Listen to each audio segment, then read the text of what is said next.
अरे काय झालं भाऊ, काय पाहू राहिले? अरे भाऊ मी अटी घड्याळ हरपली. तर काय टेन्शन घेऊन राहिले, घड्याल असताय. भाऊ ते घड्याळ की नाही माझ्या बायकोने मला गिफ्ट दिली होती.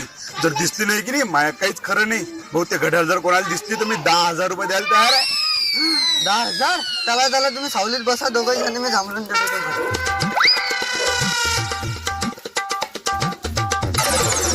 जमलं गड्या, आता घड्याल दिसली का तिथे 10,000 रुपये भेटतील. अरे भाऊ घड्याल तर माहिती आहे. अरे भाऊ हे घड्याळ मला सापडले. आता आणि जर इकडे 1500 रुपये भेटतील मला. 1500, 10,000. ठीक आहे भाऊ, तू 2,000 घे, पण घड्याल मध्ये दे. हे घे भाऊ, आणि तू बी का आठवण ठेवशील. 2,000 रुपये गेले, पण 8,000चा फायदा झाला ना. कुठे गेले रे बा हे आता? 500 दे, 500 दे म्हणजे 1000 रुपये नीट होईल. 1000 रुपये तू काऊन रे? घड्याळ तर माही होती की नाही.